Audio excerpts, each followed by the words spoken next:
हरे कृष्ण। फाल्गुन पूर्णिमा का पर्व केवल रंगों और उल्लास का ही नहीं, बल्कि भक्त प्रहलाद की अटूट श्रद्धा और भगवान नरसिंह के अद्भुत प्राकट्य का प्रतीक भी है। इस दिन होलिका दहन के साथ साथ बुराई पर अच्छाई की जीत का उत्सव भी मनाया जाता है। हिरण्यकश्यप के अहंकार को नष्ट करके भगवान विष्णु ने नरसिंह रूप में प्रकट होकर धर्म की स्थापना की थी। और आज की इस कथा में छुपे संदेश हमें सिखाते हैं कि सत्य की राह पर चलने वाले की रक्षा स्वयं भगवान नारायण करते हैं।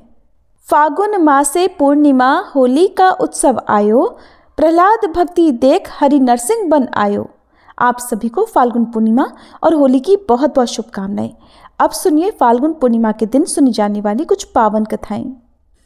प्राचीन कथा के अनुसार महर्षि कश्यप की पत्नी दक्ष पुत्री दिति के गर्भ से 2 महान पराक्रमी बालकों का जन्म हुआ। इनमें से बड़े का नाम हिरण्यकशिपु और छोटे का नाम हिरण्याक्ष था। दोनों भाइयों में बड़ा प्रेम था। दोनों ही महाबलशाली, अमिट पराक्रमी और आत्मबल संपन्न थे। दोनों भाइयों ने युद्ध में देवताओं को पराजित करके स्वर्गलोक पर अपना अधिकार कर लिया। एक समय जब हिरण्याक्ष ने पृथ्वी को रसातल में ले जाकर छुपा दिया, तब श्री भगवान विष्णु ने वराह अवतार धारण कर पृथ्वी की रक्षा के लिए हिरण्याक्ष का वध किया। अपने प्रिय भाई हिरण्याक्ष के वध से दुखी होकर हिरण्यकशिपु दैत्यों को प्रजा पर अत्याचार करने की आज्ञा देकर खुद महेंद्राचल पर्वत पर तपस्या करने के लिए चला गया। वह भगवान विष्णु द्वारा अपने भाई की हत्या का बदला लेने के लिए श्री ब्रह्मा जी की घोर तपस्या करने लगा। इधर दैत्यों के राज्य को राजविहीन देखकर देवताओं ने उन पर आक्रमण कर दिया। दैत्यगण इस युद्ध में पराजित हुए और पाताल लोक को भाग गए। देवराज इंद्र ने हिरण्यकशिपु के महल में प्रवेश करके उसकी पत्नी कयाधु को बंदी बना लिया। उस समय कयाधु गर्भवती थी, इसलिए इंद्र उसे साथ लेकर अमरावती की ओर जाने लगे। तब देवर्षि नारद ने पूछा, हे देवराज, आप कयाधु को कहाँ लेकर जा रहे हैं? देवराज ने कहा, देवर्षि, इसके गर्भ में हिरण्यकशिपु का अंश है, मैं उसे मारकर इसे छोड़ दूंगा। ये सुनकर नारद जी कहने लगे, देवराज, इसके गर्भ में तो बहुत बड़ा भगवत भक्त है, जिसे मारना तुम्हारी शक्ति के बाहर है, इसलिए इसे छोड़ दो। फिर नारद जी के कथन का मान रखते हुए देवराज इंद्र ने कयाधु को छोड़ दिया और अमरावतीपुरी चले गए। नारद जी कयाधु को अपने आश्रम पर ले आए और फिर उससे बोले, बेटी, जब तक तुम्हारा पति अपनी तपस्या पूरी करके नहीं आ जाता, तब तक तुम यहाँ आराम से रहो। कयाधु उस पवित्र आश्रम में नारद जी के सुंदर प्रवचनों का लाभ लेती हुई आनंद से रहने लगी, जिसका गर्भ में पल रहे शिशु पर भी गहरा प्रभाव पड़ा। समय होने पर कयाधु ने एक पुत्र को जन्म दिया, जिसका नाम प्रहलाद रखा गया। इधर हिरण्यकशिपु की तपस्या पूरी हुई और वह ब्रह्मा जी से मनचाहा वरदान लेकर वापस अपनी राजधानी चला आया। जब प्रहलाद कुछ बड़े हुए, तब हिरण्यकशिपु ने उनकी शिक्षा की व्यवस्था की। प्रहलाद गुरु के सानिध्य में रहकर शिक्षा ग्रहण करने लगे। एक दिन हिरण्यकशिपु अपने मंत्रियों के साथ सभा में बैठा हुआ था। उसी समय प्रहलाद अपने गुरु के साथ वहां गए।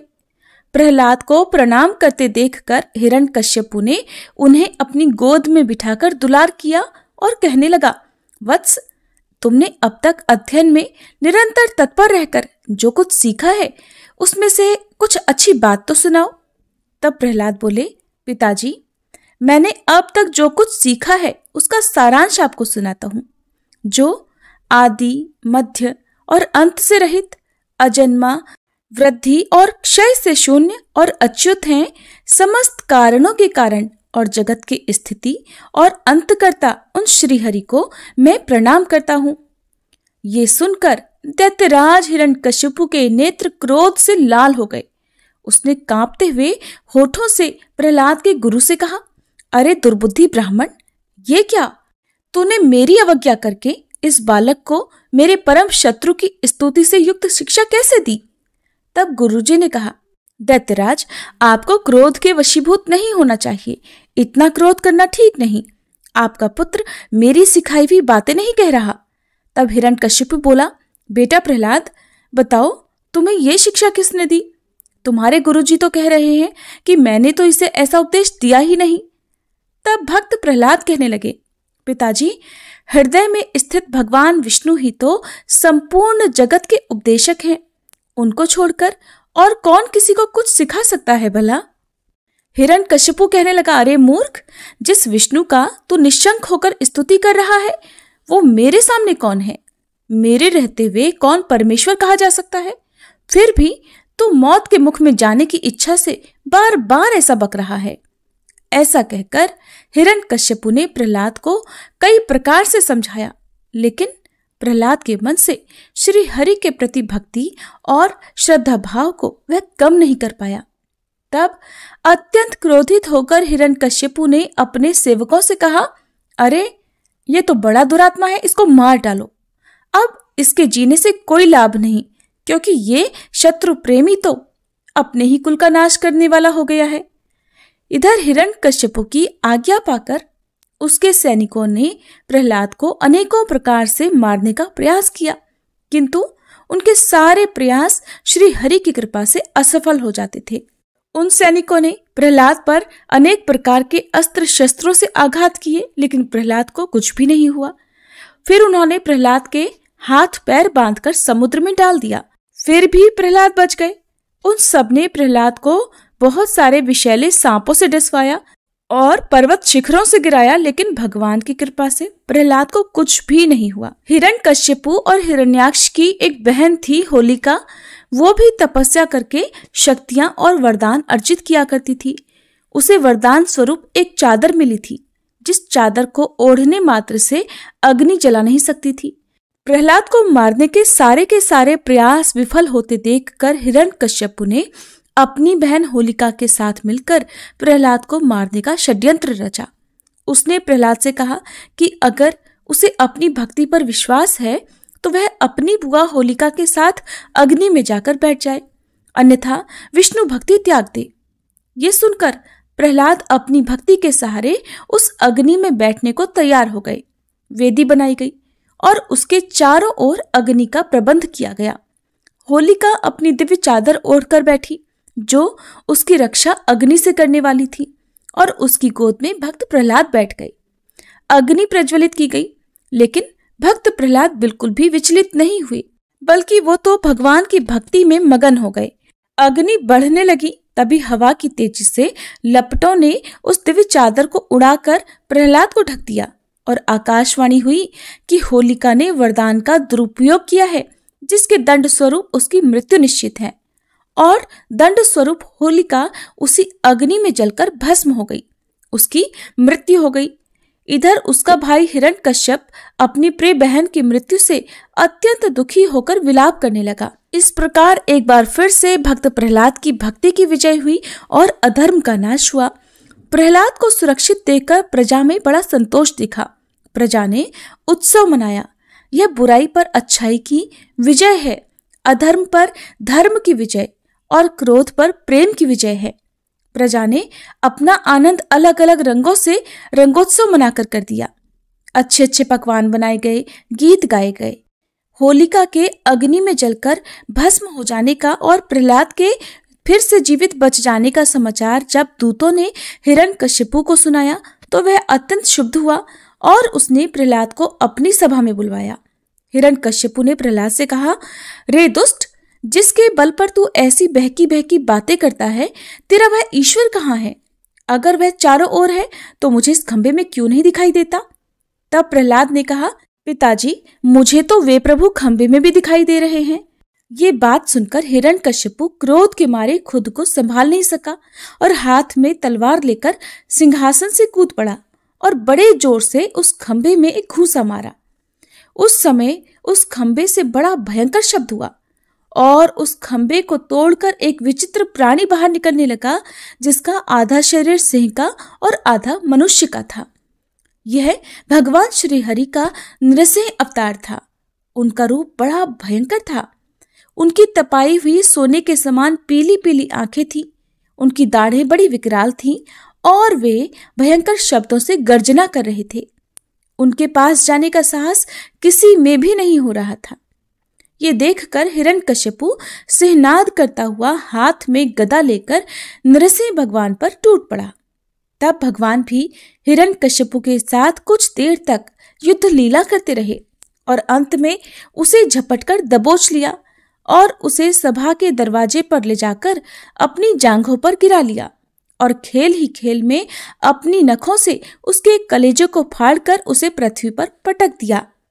इसके बाद वहां उपस्थित अन्य असुरों और दैत्यों को भी खदेड़ खदेड़ कर मार डाला। भगवान का क्रोध बढ़ता ही जा रहा था और भगवान हिरण्यकश्यपु के ऊंचे सिंहासन पर विराजमान हो गए।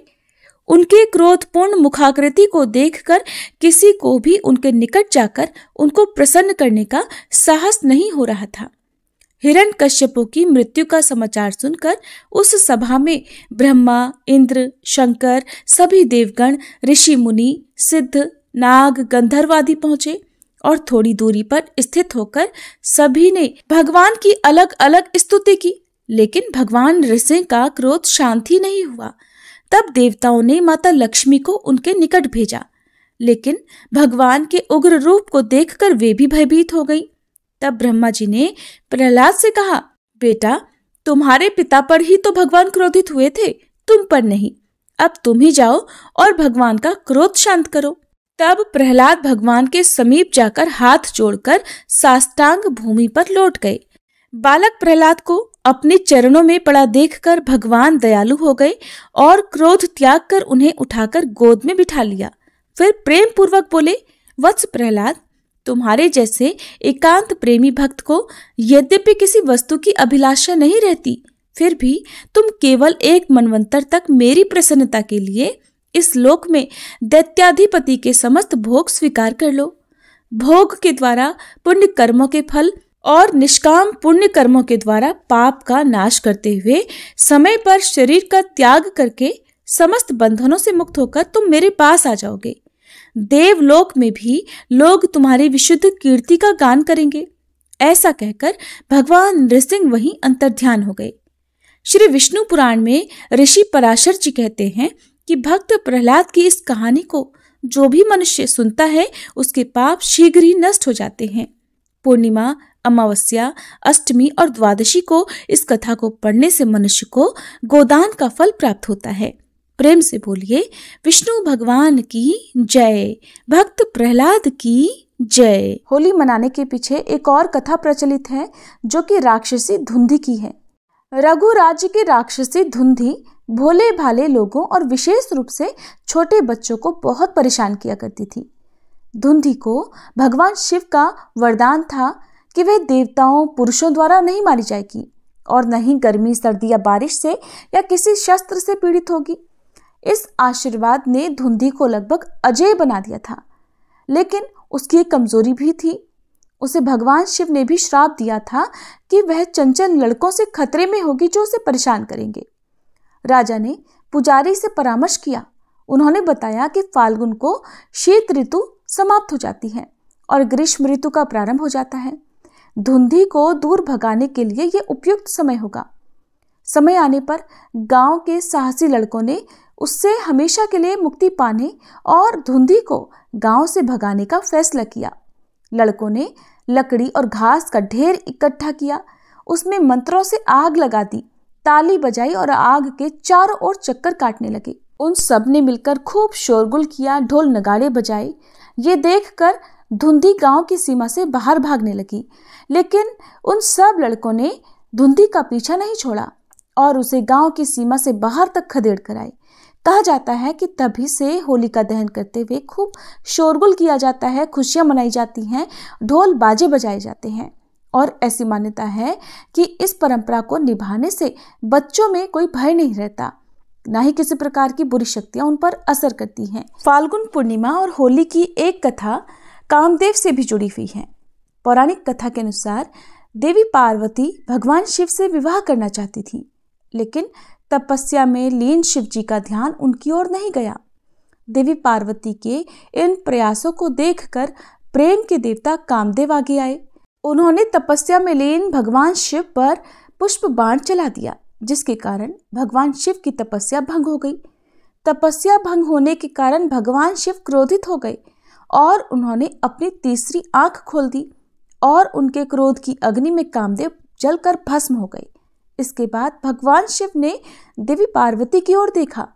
हिमवान की पुत्री देवी पार्वती की आराधना सफल हुई और भगवान शिव ने उन्हें अपनी पत्नी के रूप में स्वीकार कर लिया। लेकिन कामदेव के भस्म होने के बाद उनकी पत्नी रति को असमय ही वैधव्य सहना पड़ा। तब रति ने भगवान शिव की आराधना की। वहीं पार्वती जी के पिछले जन्म की बातें याद कर भगवान शिव ने जाना कि कामदेव निर्दोष हैं। पिछले जन्म में दक्ष प्रजापति के प्रसंग में उन्हें अपमानित होना पड़ा था। उनके अपमान से विचलित होकर दक्ष पुत्री सती ने आत्मदाह कर लिया था। उन्हीं सती ने पार्वती के रूप में जन्म लिया और इस जन्म में भी शिव जी का ही वरण किया। कामदेव ने तो उन्हें केवल सहयोग ही दिया था। शिव जी की दृष्टि में कामदेव फिर भी दोषी हैं, क्योंकि वह प्रेम को शरीर के तल तक सीमित रखते और उसे वासना में गिरने देते हैं। इसके बाद भगवान शिव और देवी पार्वती के विवाह के समय देवी पार्वती ने भगवान शिव से अनुरोध किया कि वे कामदेव को पुनर्जीवित कर दें। देवी के आग्रह करने पर भगवान ने कामदेव को पुनर्जीवित कर दिया और कहा कि अब तुम अशरीरी हो, और उन्हें नया नाम दिया मनसिज। कहा जाता है वह फाल्गुन पूर्णिमा थी। आधी रात गए लोगों ने होलिका दहन किया। सुबह तक उसकी अग्नि में वासना की मलिनता जलकर प्रेम के रूप में प्रकट हो चुकी थी। कामदेव अशरीरी भाव से नए सृजन के लिए प्रेरणा जगाते हुए विजय का उत्सव मनाने लगे। यही दिन होली का दिन होता है। कई जगह पर आज भी रति के विलाप को लोक धुनों और संगीत में उतारा जाता है। प्रिय श्रोताओ, होली का नाम लेते ही हमें अपने सामने ढेर सारे रंग दिखाई देते हैं, लेकिन होली मनाने की ये शुरुआत कब से हुई? वैसे तो होली भारत के सबसे प्राचीन पर्वों में से एक है, लेकिन होली मनाने की परंपरा कैसे शुरू हुई इस बारे में बहुत सारी कथाएं हैं, जिनमें सबसे ज्यादा सुनी जाने वाली कथा है हिरण्यकश्यप और भक्त प्रहलाद की, होलिका दहन की। इसके अलावा भी बहुत सारी कथाएं हैं जिनमें राधा कृष्ण और भगवान शिव पार्वती जी से जुड़ी हुई भी कथाएं हैं। एक कथा के अनुसार रंग वाली होली खेलने का संबंध श्री कृष्ण और ब्रज की राधा रानी से भी है। धार्मिक मान्यता है कि भगवान श्री कृष्ण ने ग्वालों के साथ मिलकर होली खेलने की प्रथा शुरू की थी। एक कहानी जो सुनाई जाती है उसके अनुसार भगवान श्री कृष्ण का रंग सांवला था और राधा जी गोरी थी। आपने सुना होगा कि यशोमती मैया से बोले नंदलाला, राधा क्यों गोरी मैं क्यों काला। तो कान्हा जी अपनी मैया से अक्सर यही शिकायत किया करते थे। एक दिन कान्हा जी के इस तरह शिकायत करने पर यशोदा जी ने उनसे कहा कि कान्हा, जो ये तुम्हारा रंग है उसी रंग को तुम राधा के चेहरे पर भी लगा दो, इससे तब तुम्हारा और राधा का रंग एक जैसा हो जाएगा। भगवान श्री कृष्ण ने अपनी मैया के कहे अनुसार ग्वालों के साथ मिलकर रंग तैयार किए और फिर अपनी नटखट टोली के साथ पहुंच गए ब्रिज में राधा रानी को रंग लगाने के लिए। कहा जाता है कि तभी से रंग वाली होली का ये चलन शुरू हो गया। एक और कथा के अनुसार होली की जो कथा है वो भगवान श्री कृष्ण और उनके मामा कंस से जुड़ी हुई है। कंस नाम के राजा के लिए भविष्यवाणी हुई थी कि उसकी बहन का 8वां बेटा उसकी मृत्यु का कारण बनेगा। इस भविष्यवाणी के बाद कंस ने अपनी बहन देवकी और उनके पति वासुदेव को जेल में कैद कर दिया था। कंस उनके नवजात बच्चों को मार दिया करता था।